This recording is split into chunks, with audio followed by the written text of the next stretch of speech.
അതും കണ്ടീഷൻ വെച്ചിട്ടാണ് വെക്കുന്നത്. അതിങ്ങനെ ഉപയോഗിക്കുന്ന ഇത്ര ആൾ വരെ ഉപയോഗിക്കുന്നുള്ളൂ. അപ്പോൾ അതിൻ്റെ എത്രയോ മേലാണ് നമ്മൾ ഈ ഉപയോഗിക്കുന്ന അക്കാലക്സ് അതേപോലെ കോറണ്ട കരാട്ടൊക്കെ വരുന്നത്. അപ്പോൾ ഇത് നമ്മൾ വീട്ടിൽ കൃഷി ചെയ്യുമ്പോൾ നമ്മളിത് സ്പ്രേ ചെയ്ത് കൊടുക്കുക. പിന്നെ എന്തിനാണ് നമ്മൾ കൃഷി ചെയ്യുന്നത്? ഇത്ര മെനക്കെടും ഇല്ല, തലവേദനയില്ല, ഒന്നുമില്ല. നമുക്ക് നേരിട്ട് ഫ്രൂട്ട് പീഡിയയിൽ കടകളിൽ പോയിട്ട് നമുക്ക് സാധനം വാങ്ങിയാൽ പോരെ. ഇത്രക്കും കഷ്ടപ്പെടേണ്ട ആവശ്യമുണ്ടോ?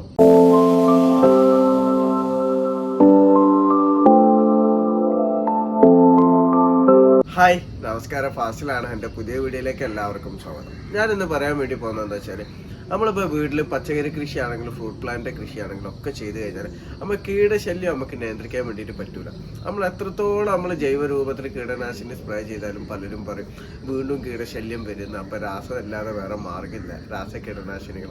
അപ്പോൾ നമ്മൾ മാർക്കറ്റിൽ പല രീതിയിലുള്ള രാസകീടനാശിനികൾ നമുക്ക് കിട്ടുന്നുണ്ട്. പലരും അത് യൂട്യൂബേഴ്സിൻ്റെ വീഡിയോ കണ്ടിട്ടും അല്ലെ നഴ്സറിക്കാർ പറഞ്ഞു കേട്ടിട്ടും ഡയറക്റ്റ് വാങ്ങിയിട്ട് അത് കയറി ഉപയോഗിക്കുകയാണ്. അപ്പോൾ നമുക്ക് അങ്ങനെയുള്ള എല്ലാ രാസകീടനാശിനികളും നമ്മുടെ കൃഷിയിൽ നമുക്ക് ഉപയോഗിക്കാൻ വേണ്ടിയിട്ട് പറ്റും. അതിന്റെ ദോഷം എന്താണ് വരിക എന്നീ കാര്യങ്ങളെ കുറിച്ചിട്ടൊക്കെയാണ് ഞാൻ ഇന്നത്തെ എൻ്റെ വീഡിയോയിലൂടെ ഞാൻ പറയുന്നത് കേട്ടോ. കാരണം നമ്മൾ നല്ലത് എന്ന് വിചാരിച്ച് ഉപയോഗിക്കുന്നതൊക്കെ നമുക്ക് ഭയങ്കര അപകടം പിടിച്ച കീടനാശിനികളാണ്. നമ്മൾ പലരും അത് ഉപയോഗിക്കുന്നത്. അപ്പോൾ ഇതൊക്കെ പറയില്ലാതെ വേറെ നിവർത്തിയില്ല. കാരണം ഇന്നലെ ഒരു അനുഭവം ഉണ്ടായി. അതുകൊണ്ടാണ് ഞാൻ ഇന്ന് ഈ ഒരു വീഡിയോ ചെയ്യുന്നത് കേട്ടോ. അപ്പോൾ എല്ലാവരും വീഡിയോ മുഴുവനായിട്ട് കാണാൻ വേണ്ടി ശ്രമിക്കുക. നമുക്ക് വീഡിയോയിലേക്ക് പോവാം. അപ്പോൾ ഞാൻ ഇന്ന് ഈ ഒരു വീഡിയോ ചെയ്യാനുള്ള കാരണം എന്താ വെച്ചാൽ, ഇന്നലെ ഒരു അനുഭവം ഉണ്ടായതാണ് കേട്ടോ. ഈ അനുഭവം എനിക്ക് ഇതിന് മുന്നേ ഉണ്ടായിട്ടുണ്ട്. കാരണം എൻ്റെ വീഡിയോ കാണുന്ന പല സുഹൃത്തുക്കളും വീട്ടിൽ ഓരോ ചെടിയിൽ കീടശല്യം ഉണ്ട് എന്ന് പറയുമ്പോൾ ഞാൻ ജൈവ രൂപത്തിലുള്ള മാർഗ്ഗങ്ങൾ പറഞ്ഞു കൊടുക്കുമ്പോൾ അവർ പറയും, അല്ല അതല്ല, ഇത് ഉപയോഗിക്കുമ്പോൾ നല്ല മാറ്റമുണ്ട്, ഇതിനോട് ഇന്ന നഴ്സറിക്കാർ പറഞ്ഞു, അല്ലെങ്കിൽ ഇന്ന യൂട്യൂബിൽ ഇത് കണ്ടിട്ടുണ്ട്, ഇന്ന വളക്കടയിൽ പോയപ്പോൾ ഇത് കൊടുത്താൽ മതി പെട്ടെന്ന് മാറുന്നൊക്കെ പറഞ്ഞിട്ടുണ്ട്. അപ്പോൾ ഇത് കൊടുക്കുമ്പോൾ എനിക്ക് നല്ല ഗുണം കിട്ടുന്നുണ്ട്, അതുകൊണ്ട് ഇതാണ് ഞാനിപ്പോൾ സ്ഥിരമായിട്ട് കൊടുക്കുന്നത്. പല രാസകീടനാശികളും ഇങ്ങോട്ട് പറഞ്ഞു തരാറുണ്ട്. അപ്പോൾ കുറേ ഞാൻ തിരുത്താൻ നോക്കും, പിന്നെ ഞാൻ തിരുത്താറില്ല. അപ്പോൾ നമ്മൾ മനസ്സിലാക്കേണ്ടത് എന്താ വെച്ചാൽ, നമ്മളെല്ലാവരും ഇഷ്ടപ്പെടുന്നത് എന്താണ് കഴിച്ചാൽ വിഷരഹിത പച്ചക്കറി നമ്മൾ കഴിക്കണം. അല്ല, നമ്മൾ തിന്നുന്ന എന്ത് ഭക്ഷണമാണെങ്കിലും വിഷരഹിതമാവണം. ഇപ്പോൾ നമ്മൾ തന്നെ പറയല്ല, നമ്മൾ വീട്ടിൽ കൃഷി ചെയ്യണം, നമ്മൾ പുറത്തുനിന്ന് വാങ്ങണമൊക്കെ നല്ല പോയിസൺ അടിച്ചിട്ട് വരുന്നതാണ്, അത് നമുക്ക് തിന്നാൻ പറ്റും. എല്ലാവരും ചിന്തയിലും അതുണ്ട്. പക്ഷെ സ്വന്തം വീട്ടിൽ കൃഷി ചെയ്യുമ്പോഴോ എല്ലാവരും ചെയ്യണം എന്താണ്, ഈ വിഷം തന്നെയാണ് നമ്മൾ കൊണ്ടുപോയിട്ട് സ്പ്രേ ചെയ്യുന്നത്. അല്ലേ? നിങ്ങൾ തന്നെ ഒന്ന് ചിന്തിച്ച് നോക്കി. കാരണം നമ്മൾ പുറമെ സാധനം വാങ്ങുമ്പോൾ നമ്മളിതൊക്കെ ഭയങ്കര തല കയറ്റിയിട്ടാണ് നമ്മളിരിക്കുക. സ്വന്തം വീട്ടിലെത്തുമ്പോൾ എല്ലാവർക്കും മടിയാണ്. കാരണം ജൈവ രൂപത്തിൽ അത് കുറേ പണികളാണ്.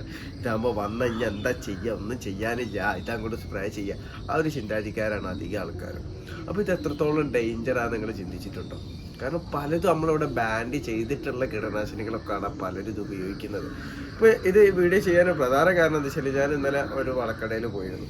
ആ വളക്കടയിൽ പോയിട്ട് ഞാൻ വളം വാങ്ങുന്ന ഇടയിൽ ഒരാൾ വന്നിട്ട് ആ വളക്കടയിൽ ചോദിക്കുന്നുണ്ട്, നല്ല രീതിയിൽ കീടശല്യം ഉണ്ട്, എന്താണ് കൊടുക്കാറ്? അപ്പോൾ ആ വളക്കടക്കാരനും നല്ല രീതിയിലാണ് പറഞ്ഞു കൊടുക്കുക, ജൈവ രൂപത്തിലുള്ള സാധനങ്ങളൊക്കെ പരിചയപ്പെടുത്തി കൊടുക്കുന്നത്. അപ്പോൾ ആ കീടനാശിനി വാങ്ങാൻ വന്ന സുഹൃത്ത് പറയുന്നുണ്ട്, അല്ല അതല്ല, ഞാനൊരു യൂട്യൂബറോട് ചോദിച്ചിരുന്നു. അപ്പോൾ യൂട്യൂബർ അക്കാലക്സ് കൊടുക്കാൻ വേണ്ടിയിട്ടാണ് പറഞ്ഞത്. അക്കാലക്സ് ഉണ്ടോ, അതുണ്ടോ എന്ന് ചോദിക്കുന്നത്. അപ്പോൾ വളക്കടക്കാരൻ പറഞ്ഞു, ഇവിടെ അക്കാലക്സ് ഇല്ല, നിങ്ങൾ വേറെ സ്ഥലത്ത് നിങ്ങൾ ചോദിച്ചു നോക്കിയാൽ അവിടെ അക്കാലക്സ് ഉണ്ട്. അപ്പോൾ വേറെ ഏതാണ് ഉള്ളതെന്ന് ചോദിക്കുമ്പോൾ പറയുന്നുണ്ട്, ടാറ്റൻ്റെ ടാറ്റാഫീൻ ഉണ്ട്, അതേപോലെ ടാറ്റൻ്റെ കോറൻ്റ് ഉണ്ട്, ഇത് രണ്ടും വേണമെന്ന് ചോദിച്ചു. അത് പറഞ്ഞ് അത് വേണ്ട, അക്കാലക്സ് ഉപയോഗിച്ചാൽ മാത്രം അത് കീടശല്യം നല്ല രീതിയിൽ മാറുള്ളൂ എന്നുള്ളത്. ഈ അക്കാലക്സ് എന്താണെന്നുള്ള നിങ്ങൾക്ക് അറിയാം. കാരണം നമ്മൾ ഈ ഏത് കീടനാശിനി നമ്മൾ എടുത്താലും അതിൻ്റെ മേലെ കോഡുണ്ടാവും, കളർ കോഡുണ്ടാവും. റെഡ്, യെല്ലോ, ബ്ലൂ, ഗ്രീൻ എന്ന് പറഞ്ഞിട്ടുണ്ട്.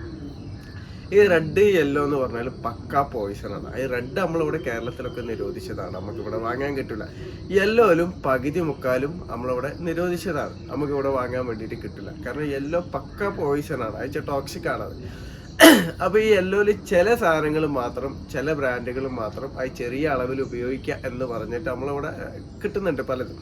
ഈ യെല്ലോയിൽ വരുന്നതാണ് ഈ അക്കാലക്സ്, ടാറ്റൻ്റെ കോറണ്ട, അതേപോലെ ടാറ്റ ഫൈൻ എന്ന് പറഞ്ഞിട്ടുള്ളത്, അതേപോലെ തന്നെ കരാട്ട എന്ന് പറഞ്ഞിട്ടുള്ളതൊക്കെ. അപ്പോൾ ഇതൊക്കെ എന്ന് പറഞ്ഞാൽ പക്ക പോയിസണാണ്. ഇതിൽ പലതും ഇവിടെ നിരോധിച്ചതാണ്, പക്ഷെ പലതും ഇവിടെ കൊടുക്കാനും പറ്റും. എന്നുവെച്ചാൽ എല്ലാ കമ്പനിയും നിരോധിച്ചിട്ടില്ല. അതെന്തിനാ വെച്ചാൽ നമ്മൾ വാണിജ്യാടിസ്ഥാനത്തിൽ കൃഷി ചെയ്യുന്നവർ, ഇപ്പോൾ ഏലം കർഷകരൊക്കെയാണ് അക്കാലക്സ് കൂടുതലായിട്ട് അല്ലെങ്കിൽ കരാട്ട കൂടുതലായിട്ടൊക്കെ ഉപയോഗിക്കുന്നത്. അപ്പോൾ അവർക്കൊക്കെ വാണിജ്യാടിസ്ഥാനത്തിൽ കൃഷി ചെയ്തവർക്ക് ഉപയോഗിക്കാൻ വേണ്ടിയിട്ടാണ് ഈ സാധനങ്ങളൊക്കെ നമ്മളെ മാർക്കറ്റിലുള്ളത്. പക്ഷെ ഇതൊക്കെ നമ്മൾ വീട്ടിൽ വിഷരഹിത പച്ചക്കറി എന്നൊക്കെ പറഞ്ഞിട്ട് ഈ സാധനം കൊണ്ടുപോയിട്ടാണ് നമ്മൾ സ്പ്രേ ചെയ്ത് കൊടുക്കുന്നത്. എത്രത്തോളം പോയിസൺ ആണെന്നുള്ള നിങ്ങൾ മനസ്സിലാക്കണം. കാരണം അത് സെക്കൻഡിൽ വരുന്ന, കാരണം യെല്ലോയിൽ വരുന്നതാണ്, അത് കഴിഞ്ഞൊരു ബ്ലൂവിൽ വരുന്നുണ്ട്, ഡേഞ്ചർ എന്ന് പറഞ്ഞിട്ടുള്ള വിഭാഗത്തിൽ പെടുന്നത്. അത് കഴിഞ്ഞിട്ട് മറ്റേ നമ്മളെ ഗ്രീനിൽ വരുന്നുണ്ട്, അതും രാസകീടനാശിനി, അതും കണ്ടീഷൻ വെച്ചിട്ടാണ് വെക്കുന്നത്. അതിങ്ങനെ ഉപയോഗിക്കുന്ന ഇത്ര ആൾ വരെ ഉപയോഗിക്കുന്നുള്ളു. അപ്പോൾ അതിൻ്റെ എത്രയോ മേലാണ് നമ്മൾ ഈ ഉപയോഗിക്കുന്ന അക്കാലക്സ് അതേപോലെ കോറണ്ട കരാറ്റൊക്കെ വരുന്നത്.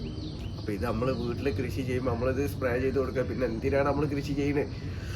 ഇത്ര മെനക്കെടുമില്ല, തലവേദനയില്ല, ഒന്നുമില്ല. നമുക്ക് നേരിട്ട് ഫ്രൂട്ട് പീഡിയയിൽ കടകളിൽ പോയിട്ട് നമുക്ക് സാധനം വാങ്ങിയാൽ പോരെ? ഇത്രക്കും കഷ്ടപ്പെടേണ്ട ആവശ്യമുണ്ടോ ഇതിങ്ങനെ സ്പ്രേ ചെയ്തിട്ട്? നിങ്ങളൊന്ന് ചിന്തിച്ച് നോക്കി. കാരണം ഇത്രക്കും വലിയൊരു പോയിസൺ നിങ്ങൾ സ്പ്രേ ചെയ്തിട്ട് നിങ്ങൾ ആർക്കാണ് കൊടുക്കുന്നത്? നിങ്ങളെ വീട്ടിലെ മക്കൾക്ക്, അല്ലെങ്കിൽ നിങ്ങളുടെ വീട്ടിലെ പ്രായമായിരിക്കും, അല്ലെങ്കിൽ നിങ്ങൾ തന്നെയാണ് ഇത് കഴിക്കുന്നത്. ഇത് എത്രത്തോളം നമ്മുടെ ശരീരത്തിന് ദോഷം വരും? കാരണം എന്താ പറയുക, ഞാൻ പല വീഡിയോയിലും ഇതിനെപ്പറ്റി കുറച്ചൊക്കെ ഞാൻ പറയുമ്പോൾ എനിക്ക് നല്ല രീതിയിൽ ആൾക്കാരെ എതിർത്തിട്ടാണ് വരിക. പിന്നെ എന്താ ചെയ്യുക? കീടശല്യം പോകാൻ എന്താ ചെയ്യുക? കീടശല്യം പോകാൻ വേണ്ടി നമ്മൾ എളുപ്പമാർഗ്ഗമാണോ നമ്മൾ ഉപയോഗിക്കേണ്ടത്? കാരണം ഇപ്പോൾ ആർക്കും ഒന്നിനും സമയമില്ല, എല്ലാവർക്കും എളുപ്പമാർഗത്തിലൂടെ എല്ലാം സാധിക്കണം എന്നാണ്. കാരണം കീടശല്യം നമുക്ക് കുറയ്ക്കാൻ വേണ്ടിയിട്ട് നമുക്ക് ജൈവ രൂപത്തിൽ നമ്മൾ ചെയ്യുക. ജൈവ രൂപത്തിൽ നമ്മൾ ചെയ്യുമ്പോൾ കുറച്ച് കണ്ടിന്യൂ ആയിട്ട് നമ്മൾ ചെയ്ത് പോകേണ്ടി വരും. അങ്ങനെ ചെയ്തു പോയാൽ മാത്രമേ അതിൻ്റെ ഗുണം കിട്ടുള്ളൂ. നിങ്ങളിപ്പോൾ രാസരൂപത്തിൽ തന്നെ ഇപ്പോൾ നിങ്ങൾ അക്കാലക്സ്, അത്രയ്ക്ക് സ്ട്രോങ് ആയിട്ടുള്ള അക്കാലക്സ് തന്നെ നിങ്ങൾ എടുത്ത് സ്പ്രേ ചെയ്ത് നോക്കി. നമ്മൾ സ്പ്രേ ചെയ്താൽ ഒരു 4 ദിവസം 5 ദിവസം മാത്രമേ അതിൻ്റെ ഒരു കറക്റ്റായിട്ടുള്ള എഫക്റ്റ് ആ ചെടിയിൽ ഉണ്ടാവുള്ളൂ. അത് കഴിഞ്ഞിട്ട് വീണ്ടും കീടശല്യം വരും, വീണ്ടും ഫംഗൽ ഇൻഫെക്ഷൻ വരും. അപ്പം നിങ്ങളെന്താ ചെയ്യുക? വീണ്ടും തന്നെയല്ലേ ഉപയോഗിച്ചുകൊണ്ടിരിക്കുന്നത്. അതിനെക്കാട്ടി നല്ല ഒരു 2 ദിവസം കൂടി കുറച്ചിട്ട് നമ്മൾ ജൈവ രൂപത്തിൽ കണ്ടിന്യൂ ആയിട്ട് നമ്മൾ പോകുകയെന്നുണ്ടെങ്കിൽ നമ്മൾ കീടശല്യം ഒരുപാട് നമുക്ക് നിയന്ത്രിക്കാൻ വേണ്ടി പറ്റൂലേ? കാരണം നല്ല ചെടിയിൽ മാത്രമേ കീടങ്ങൾ വരുള്ളൂ. ഇപ്പോൾ പുഴു വന്ന് ഇല തിന്നുന്നുണ്ടെങ്കിലും അത് നല്ല ചെടി ആയതുകൊണ്ടാണ് അത് പുഴു വരുന്നത്. അപ്പോൾ അതിൻ്റെ ശല്യം നമ്മൾ കൂടുന്ന ടൈമിൽ എന്താ നമ്മളതിനെ മാറ്റാനുള്ള പണിയെടുക്കുക. ഇപ്പോൾ പുഴു വന്നു കഴിഞ്ഞാൽ നമ്മൾ അതിൻ്റെ ഇലകളാണ് നമ്മൾ ശ്രദ്ധിക്കേണ്ടത്. കാരണം നമ്മൾ ഇലകൾ ഇത് കൂടിക്കെടുക്കുമ്പോൾ നമ്മൾ അതിൻ്റെ ഉള്ളിൽ നോക്കില്ല, അതിൻ്റെ ഉള്ളിൽ അതിൻ്റെ ലാർവ ഉണ്ടാവും. അതെടുത്ത് ഒഴിവാക്കാൻ നമ്മൾ പുറത്ത് നമ്മൾ കീടനാശിനി ഇപ്പോൾ ജൈവമാണ് സ്പ്രേ ചെയ്ത് പോയാലും അത് വിറ്റേന്ന് തന്നെ ആയി വിരിഞ്ഞെന്നിട്ട് അതിന് ഇല കടിച്ചിരുന്നു. അപ്പോൾ എല്ലാവരും പറഞ്ഞു എന്താ ജൈവ കീടനാശിനി നമ്മൾ സ്പ്രേ ചെയ്തിട്ട് ഒരു ഗുണം കിട്ടില്ല. നമ്മൾ കറക്റ്റായിട്ട് ശ്രദ്ധിക്കാത്തതിനെ കൊണ്ടാണ് അതങ്ങനെ സംഭവിക്കുന്നത്. ഇപ്പൊ മഴ കഴിഞ്ഞതിന് ശേഷം അധികം ആൾ നേരിടുന്നതാണ് മാവിന്റെ ഇല അയച്ചാൽ കുമിൾ രോഗം, അതേപോലെ ഇലമുറിയും വണ്ടിന്റെ ആക്രമണമൊക്കെ. അപ്പൊ ഈ കുമിൾ രോഗത്തിനൊക്കെ എന്നോട് പല ആൾക്കാർ ചോദിക്കുമ്പോൾ ഞാൻ പറയും ജൈവ രൂപത്തിൽ സ്യൂഡോമോണസ് നിങ്ങൾ ഇങ്ങനെ കണ്ടിന്യൂ ആയിട്ട് നിങ്ങൾ ചെയ്തു പോയാൽ ഇതേപോലെ കുമിൾ രോഗങ്ങൾ വരൂല. അതിങ്ങനെ കണ്ടിന്യൂ ആയിട്ട് പോകണം. അപ്പോൾ പലരും എന്നെ പറഞ്ഞ എന്താ പറയുക, ഈ സ്യൂഡോമോണസ് നമ്മൾ സ്പ്രേ ചെയ്ത് കൊടുത്തിട്ടൊന്നും അതിന് ഗുണം കിട്ടുന്നില്ല, അത് വീണ്ടും വരുന്നുണ്ട്. നമ്മൾ മനസ്സിലാക്കേണ്ടത് എന്താ വെച്ചാൽ നമ്മളിപ്പോൾ ഒരു കുമിൾ രോഗം വന്നു അയച്ചാൽ ഫംഗൽ ഇൻഫെക്ഷൻ വന്നിട്ട് തളിരലൊക്കെ കരിഞ്ഞ് കിടക്കുകയെന്നുണ്ടെങ്കിൽ നമ്മൾ കട്ട് ചെയ്തിട്ട് സ്യൂഡോമോണസ് സ്പ്രേ ചെയ്ത് പിന്നെ നമ്മളൊരു 4 ദിവസം അല്ലെങ്കിൽ 3 ദിവസം ഗ്യാപ്പിൽ നമ്മളിത് കണ്ടിന്യൂ ചെയ്ത് പോകണം. പുതിയ ശിഖരം വന്നാൽ ആ പുതിയ ശിഖരം മുളച്ച് വന്നിട്ട് അതൊന്ന് കറക്റ്റ് ഒരു അത്യാവശ്യം പ്രായമായ ലീഫ് ആവുന്ന വരെ നമ്മളിത് കറക്റ്റ് പോകണം. ദോഷമൊന്നുമില്ലല്ലോ, ജൈവല്ലേ. അപ്പോൾ ഇത് കറക്റ്റ് പോയി കഴിഞ്ഞാലും മാത്രം നമുക്ക് അതിൻ്റെ ഗുണം കിട്ടുള്ളൂ. അല്ലാന്നുണ്ടെങ്കിൽ ഈ ഫംഗസ് നമ്മൾ തൊട്ടടുത്ത ചെടിയിലോ മണ്ണിലോ കളകളിലോ ഒക്കെ കിടക്കുന്നുണ്ടാവും. ഇതിൻ്റെ എഫക്റ്റ് കഴിയുമ്പോൾ അത് വീണ്ടും കയറി വരും. അപ്പോൾ പുതിയ തളിര് വരുമ്പോൾ അതിലാണ് ഈ കീടങ്ങളൊക്കെ ആക്രമിക്കുക. ഇലമുറിയും വണ്ടാണെന്നുണ്ടെങ്കിലും മറ്റേത് കീടങ്ങളെ ആക്രമണം നമ്മൾ വരലെന്ന് പറഞ്ഞാൽ തളിരിലയിലാണ് അത് ബാധിക്കുക. അപ്പം അത് നമ്മൾ മാറ്റണമെന്നുണ്ടെങ്കിൽ നമ്മളിങ്ങനെ കണ്ടിന്യൂ പോകണം. പിന്നീട് നമ്മളൊരു ആഴ്ചയിൽ ഒരിക്കൽ അല്ലെങ്കിൽ 10 ദിവസം കൂടുമ്പോൾ മുൻകരുതലായിട്ടും നമ്മളിതിങ്ങനെ സ്പ്രേ ചെയ്ത് പോകണം. അങ്ങനെ നമ്മൾ കണ്ടിന്യൂ പോകുമ്പോൾ മാത്രമേ നമുക്ക് ചെടിയിൽ അത് നിയന്ത്രിച്ച് വരാൻ വേണ്ടിയിട്ട് പറ്റുള്ളൂ. ഇപ്പം കീടശല്യം നിയന്ത്രിക്കുകയാണെന്നുണ്ടെങ്കിൽ ഞാൻ പല വീഡിയോയിൽ ഞാൻ പറയുന്നതാണ്, വേപ്പെണ്ണ മിശ്രിതം നിങ്ങൾ ആഴ്ചയിൽ 5 ദിവസം കൂടുമ്പോൾ നിങ്ങൾ ഇങ്ങനെ കണ്ടിന്യൂ ആയിട്ട് സ്പ്രേ ചെയ്ത് പോയിക്കോളി. വൈകുന്നേരം നിങ്ങൾക്ക് ഫ്രീ ഉള്ള ടൈമിൽ നിങ്ങൾ ചെയ്ത് അപ്പം അങ്ങനെ നമ്മൾ ചെയ്തു പോയപ്പോൾ അല്ലെങ്കിൽ നമ്മുടെ ചെടിയിൽ കീടശല്യം വരില്ല. ഇനി വന്ന് കണ്ടാൽ നമുക്ക് ജൈവ രൂപത്തിൽ ബുവേറിയ വെർട്ടിസീരിയ ഒക്കെ നമുക്കുണ്ട്. ഇതും നമ്മൾ ചെയ്യേണ്ടത് എല്ലാവരും ചെയ്യലെന്താ, ഫസ്റ്റ് ഇത് കാണുമ്പോൾ തന്നെ ഞാനിത് പറഞ്ഞു കൊടുക്കുമ്പോൾ അപ്പോൾ സ്പ്രേ ചെയ്യല്ലേ. ഞാനിന്നല്ല ആരെങ്കിലും ഒരാൾ പറഞ്ഞു കൊടുക്കുമ്പോൾ ഇത് നേരിട്ട് സ്പ്രേ ചെയ്യും. എന്നിട്ട് പിന്നെ ഇങ്ങനെ അനങ്ങാതിരിക്കും. എന്നിട്ട് പറയും ഇതിൻ്റെ എഫക്റ്റ് കിട്ടുന്നില്ല, അത് വീണ്ടും കീടശല്യം ഉണ്ട്. ലാസ്റ്റ് ഞാൻ മറ്റേ അക്കാലക്സ് വാങ്ങി അടിച്ച് അപ്പോൾ നല്ല മാറ്റം ഉണ്ട് എന്നൊക്കെ. അത് ഈ കുമിൾ രോഗത്തിന് തന്നെ ഞാൻ പറയുമ്പോൾ പലരും ഞാൻ പറയും നിങ്ങൾ ജൈവ രൂപത്തിൽ വരുമ്പോൾ അല്ല അത് എഫക്റ്റ് ഇല്ല എന്ന് പറയുമ്പോൾ രാസരൂപത്തിൽ സാഫ് 2 ഗ്രാം എടുക്കുക.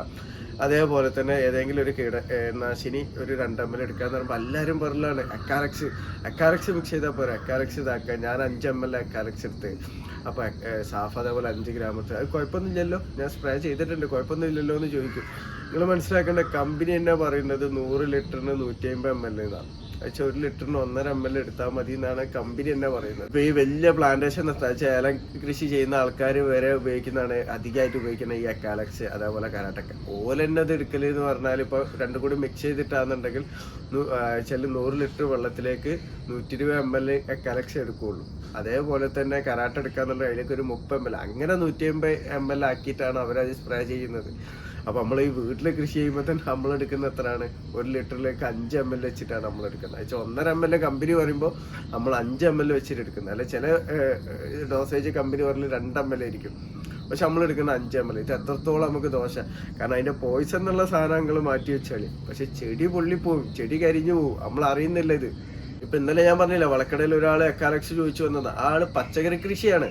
പച്ചക്കറി കൃഷി, പച്ചമുളകിലെ മുരടിപ്പും മാറുന്നില്ല, ഞാൻ ജൈവ രൂപത്തിലൊന്നും ചെയ്തിട്ടൊരു കാര്യമില്ല, അതുകൊണ്ടാണ് എക്കാലക്സ് അടിക്കാൻ വേണ്ടി വന്നിട്ടുള്ളത്. പക്ഷെ ഞാൻ ആളോട് പറഞ്ഞു കൊടുക്കാൻ തന്നില്ല, കാരണം പറഞ്ഞു കൊടുത്തിട്ട് കാര്യം ഉണ്ടാവില്ല. ആള് വേറൊരാളെ വാക്കുകൾ കേട്ടിട്ടായിരിക്കും വരുന്നത്. അപ്പം നമ്മളൊരിക്കലും ഈ എളുപ്പ വഴിയിലേക്ക് പോവാതിരിക്കുക. മറ്റുള്ളവൻ പറഞ്ഞു തരുമ്പോഴും നമ്മൾ സ്വയം ഒന്ന് മനസ്സിലാക്കുക, ഈ കീടനാശിനി എത്രത്തോളം നമുക്ക് ദോഷം ചെയ്യുന്നുണ്ട് എന്നുള്ളതൊക്കെ നമ്മളൊന്ന് സ്വയം മനസ്സിലാക്കുക. പല കമ്പനി ആക്ച്വലി യെല്ലോ ഗ്രേഡിൽ നമ്മളിവിടെ വാങ്ങുന്ന ഒട്ടുമിക്ക കീടനാശിനികളും യെല്ലോ ഗ്രേഡിൽ വരുന്നതാണ്. ഈ യെല്ലോ ഗ്രേഡിൽ വരുന്നത് പറഞ്ഞാൽ പലതും നമുക്ക് ഇവിടെ ബാൻഡ് ആക്കിയതാണ്. ബാക്കി ബാൻഡ് ആക്കാത്ത കുറച്ച് സാധനങ്ങൾ മാത്രമേ ഇവിടെ ഉള്ളൂ. അതും ഇനി നാളെ ചിലപ്പോൾ ബാൻഡ് ആക്കാം. എത്രത്തോളം ദോഷമാണ് ചെയ്യുന്നത്. അപ്പം നമ്മൾ വീട്ടിൽ കൃഷി ചെയ്യുമ്പോഴൊക്കെ എന്ന് പറഞ്ഞാൽ അത്യാവശ്യം മടി ഇല്ലാത്തവർക്ക് മാത്രം അത് കൃഷി ചെയ്യുന്നതാണ് നല്ലത്. കാരണം നമ്മൾ ഈ എളുപ്പമാർഗത്തിൽ എന്ന് പറഞ്ഞാൽ നമുക്ക് നാളത്തേക്ക് ദോഷമാണ് ചെയ്യുന്നത്. നമ്മൾ ഫുഡ് കഴിക്കുന്ന ഭക്ഷണം തന്നെ നമ്മൾ അങ്ങനെയാണ് ചെയ്യുന്നത്. കാരണം ഫാസ്റ്റ് ഫുഡും കാര്യങ്ങളായിട്ട് നമ്മളെ ശരീരം നാളത്തേക്ക് എന്നുള്ള നമ്മൾ ചിന്തിക്കുന്നില്ല. നമ്മളെ മക്കൾക്ക് അത് കൊടുക്കുന്നുണ്ട്, മക്കളത് തിന്നുന്നുണ്ട്. പിന്നെ വീട്ടിൽ വിഷരഹിത പച്ചക്കറി നമുക്ക് നല്ല രീതിയിൽ കിട്ടണം എന്നൊക്കെ ഉണ്ട്. അങ്ങനെ ചെയ്തിട്ടു അതിലേക്ക് നമ്മൾ പോയിസൺ തന്നെയാണ് അടിച്ചു കൊടുക്കുന്നത്. അത് നിങ്ങൾ എത്രത്തോളം അതിൻ്റെ എഫക്റ്റ് അതിൽ ഉണ്ടാവില്ല എന്ന് പറഞ്ഞാലും അതിൽ എഫക്റ്റ് ഉണ്ടോ. ഞാൻ സ്പ്രേ ചെയ്യുമ്പോൾ കായൊന്നും ഇല്ലല്ലോ എന്ന് പറഞ്ഞാലും നമ്മളിത് കൊടുത്തുകൊണ്ടിരിക്കുമ്പോൾ അതിൽ നമുക്ക് എഫക്റ്റ് ആയിക്കൊണ്ട് തന്നെ വരും. ഇത് നമ്മൾ കഴിക്കുമ്പോൾ മാത്രമല്ല നമുക്ക് എഫക്റ്റ് ആവുക, നമ്മൾ ശ്വസിക്കുമ്പോഴും നമുക്കിത് എഫക്റ്റ് ആവും. അധികം ആൾക്കാരും ഈ രാസകീടനാശിനികൾ സ്പ്രേ ചെയ്യലെങ്ങനെ, അവർ കാറ്റിൻ്റെ ദിശയൊന്നും നോക്കൂല, നേരെ ചെടീൻ്റെ മുന്നിൽ പോയിട്ട് സ്പ്രേ ചെയ്യും. അപ്പോൾ അവിടെ നിന്ന് ചെറിയ രൂപത്തിൽ കാറ്റ് വരുന്നുണ്ട്, ഇതൊക്കെ വരെ മൂക്കിലേക്ക് തന്നെയാണ് ചേരുന്നത്. അത് നല്ല കാറ്റടിക്കുമ്പോൾ മുഖത്തേക്ക് വരുമ്പോൾ എന്ന് പറഞ്ഞിട്ട് അപ്പുറത്തേക്ക് മാറിയിരിക്കും. പക്ഷെ ചെറിയ കാറ്റിലൊന്നും അവരെന്നെ അറിയില്ല ഇത് മൂക്കിലേക്ക് കയറി പോകുന്നത്. അപ്പം മനസ്സിലാക്കേണ്ടത് എന്താ വെച്ചാൽ ജൈവരൂപത്തിൽ നമ്മൾ കീടനാശിനികളോ ഇത് ഫംഗിസൈഡോ ഒക്കെ നമ്മൾ കൊടുക്കുകയെന്നുണ്ടെങ്കിൽ നമ്മൾ ആയുർവേദ മരുന്ന് കുടിക്കുന്ന പോലെ. കാരണം ഒരു രോഗത്തിന് നമ്മൾ ആയുർവേദ മരുന്ന് കുടിച്ചാൽ ചിലപ്പോൾ നമ്മൾ കണ്ടിന്യൂ ആയിട്ട് നമ്മൾ കുടിച്ചു പോകേണ്ടി വരും. അങ്ങനെ കുടിച്ചു പോയാലേ നമുക്ക് അസുഖം മാറുള്ളൂ. അതേ സ്ഥാനത്ത് നമ്മൾ ഇംഗ്ലീഷ് മരുന്നാണ് കുടിക്കുന്നതെന്നുണ്ടെങ്കിൽ നമ്മൾ രോഗം ചിലപ്പോൾ പെട്ടെന്ന് തന്നെ നിൽക്കും. പക്ഷെ എന്താ വെച്ചാൽ അതിൻ്റെതായിട്ടുള്ള ദോഷങ്ങളൊക്കെ നമ്മുടെ ശരീരത്തിലേക്ക് വരും. അതെല്ലാവർക്കും അറിയുന്ന കാര്യമാണല്ലോ. അപ്പം അതിനെപ്പറ്റി പൂർണ്ണമായിട്ടൊന്നും ഞാൻ പറയാം, കാരണം പൂർണ്ണമായിട്ട് പറയാൻ അറിയില്ല കേട്ടോ. അതേപോലെ തന്നെയാണ് നമ്മൾ ഈ പോയിസൺ അയച്ച രാസകീടനാശിനി ആണെങ്കിലും ജൈവ കീടനാശിനി ആണെങ്കിലും. അപ്പോൾ നമ്മൾ മനസ്സിലാക്കണം, നമ്മൾ വീട്ടിലൊക്കെ നമ്മൾ കൃഷി പച്ചക്കറി ഫ്രൂട്ട് പ്ലാന്റ് ഒക്കെ നമ്മൾ കൃഷി ചെയ്യാന്നുണ്ടെങ്കിൽ മടിയുള്ളവർ ചെയ്യാതിരിക്കുക. കാരണം ജൈവ രൂപത്തിൽ വളങ്ങൾ കൊടുക്കുകയെന്നുണ്ടെങ്കിലും അതേപോലെ ജൈവ രൂപത്തിൽ കീടനാശിനി വാങ്ങിച്ചത് കൊടുക്കുകയെന്നുണ്ടെങ്കിലും കുറച്ച് നമ്മൾ കാത്തു നിൽക്കേണ്ടി വരും, കുറച്ച് കണ്ടിന്യൂ ആയിട്ട് നമ്മൾ അത് കൊടുത്തും പോകേണ്ടി വരും. അപ്പോൾ അങ്ങനെ അല്ലാന്നുണ്ടെങ്കിൽ രാസം മാത്രമേ കൊടുത്തിട്ട് അവർക്ക് ചെയ്യാൻ പറ്റുള്ളൂ എന്നുണ്ടെങ്കിൽ കയ്യൊന്നും ചെയ്യാതിരിക്കുന്നതാണ് നല്ലത്. കാരണം എന്തെങ്കിലും വേണമെന്നുണ്ടെങ്കിൽ ഇപ്പോൾ ഫ്രൂട്ട് എന്തെങ്കിലും വേണമെങ്കിൽ പച്ചക്കറി വേണമെന്നുണ്ടെങ്കിൽ വളക്കടയിൽ നിന്ന് വാങ്ങിക്കോട്ടെ. അതാകുമ്പോൾ എന്താ പറയുക, ഇത്രക്കും ദോഷം വരില്ല. കാരണം ഇവർ 5 ml ആണ് സ്പ്രേ ചെയ്യുന്നത്. അത് വാണിജ്യാടിസ്ഥാനത്തിൽ കൃഷി ചെയ്യുന്നവർ ചിലപ്പോൾ 1.5 ml ആണ്. അപ്പോൾ ഇത്രക്കും ദോഷം അതിനുണ്ടാവില്ല. കാരണം ഇത് നമ്മൾ വീട്ടിൽ നല്ല ഡോസിലാണ് കൊടുക്കുന്നത്. നമ്മൾ വിചാരിക്കുന്നത് നല്ല പക്കാണ്, ഒരു കുഴപ്പമില്ല എന്നുള്ളത്. അപ്പോൾ ഈ ഒരു കാര്യം എല്ലാവരും ഒന്ന് ശ്രദ്ധിക്കട്ടോ. അപ്പോൾ രാസകീടനാശിനി ചെയ്യണം എന്നുള്ളവർക്ക് ചെയ്തോട്ടെ, കുഴപ്പമില്ല. പക്ഷെ ഇങ്ങനെയൊക്കെ ദോഷങ്ങൾ അതിനുണ്ട്, അത് മനസ്സിലാക്കുക. ഇതിൻ്റെ എല്ലാ കളർ കോഡ് നമ്മൾ മനസ്സിലാക്കുക. റെഡ് നമുക്ക് ഇവിടെ കിട്ടൂല, യെല്ലും നമുക്ക് അധികം ഇവിടെ കിട്ടൂല. യെല്ലോ, ബ്ലൂ, ഗ്രീൻ ഈ 3ഉം ഡേഞ്ചർ തന്നെയാണ്. പക്ഷെ അതിൽ ടോപ്പിലേക്ക് എടുക്കുന്നതാണ് ഈ യെല്ലോ. അപ്പം നമ്മൾ ഉപയോഗിക്കുന്ന പല കീടനാശിനികളും ഈ യെല്ലോ ഗ്രേഡ് പെട്ടതാണ്. അത് നമ്മൾ മനസ്സിലാക്കിയിട്ട് ഇതാക്കുക. ജൈവ രൂപത്തിൽ ചെയ്യാൻ പറ്റുന്നവരാണെന്നുണ്ടെങ്കിൽ കണ്ടിന്യൂ ഒറ്റ പ്രാവശ്യം തന്നെ ചെയ്തിട്ട് അതിൻ്റെ ഗുണം കിട്ടില്ല എന്ന് പറയുന്നത്. അത് കണ്ടിന്യൂ ആയിട്ട് നമ്മൾ ചെയ്തു പോകുമ്പോൾ മാത്രമേ അതിൻ്റെ ഗുണം കിട്ടുള്ളൂ കേട്ടോ. അപ്പോൾ എൻ്റെ വീഡിയോ ഇഷ്ടപ്പെട്ട ലൈക്ക് ചെയ്യുക. താങ്ക്